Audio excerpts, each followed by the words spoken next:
You can't say, I want more money and it's just because. You need to come with valid points as to why I want more money, because remember, the more money they're giving you is the less money that's going into their pocket. Some valid points can be like, hey, no, the cost of fuel is too high. I can't accept that, my carrier wouldn't be making any money.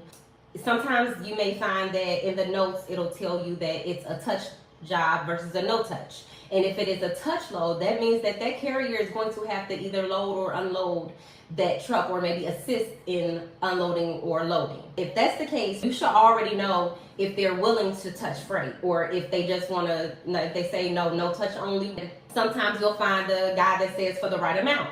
And if that's the case, you need to leverage that when you're negotiating. You can say like, no, well, I got my carrier, he's willing to do it, but it has to make sense. The dollar amount has to make sense. You came up with a valid point. They know they have to come off of some more money when it comes down to this negotiation. If they had to have accessories like load bars, load straps, if they have to place a tarp on top of the load, they're really actually doing some labor. So make sure that you leverage that and get more money in that negotiation. Ask for extra 50, extra 100, it adds up. If the load is a super late like drop off or a super late pickup, where they're driving all throughout the night, these are loads that most carriers don't want to do. A lot of them don't like driving through the night. A lot of them don't like driving through the mountains. Use these things to your advantage when you're negotiating. Be familiar with the areas. A lot of them don't like going, being up in New York or Philadelphia or any of those areas. It's very tight streets and it's a lot of traffic. There's a lot of stuff that they don't want to deal with. So just kind of be familiar,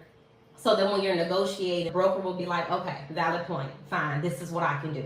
If it's a super early pickup or a super early drop off, they're doing it at 3 in the morning, 2 in the morning, if they have to hold the load. So sometimes there's situations where there's a load that has to be picked up at 8 o'clock in the morning, but it can't be dropped off till 4 o'clock p.m. However, that load is only a 50-mile load. So it's not like that time is going to be chewed up with the carrier driving.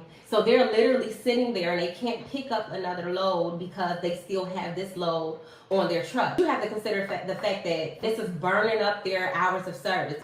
So even once they finally drop the load at 4, that 14-hour on-duty clock, it doesn't stop. My carrier can't pick up another load. My carrier is just going to be sitting on this load until 4 o'clock. That means you need to be negotiating a higher rate. So this gives you more leverage when you're negotiating.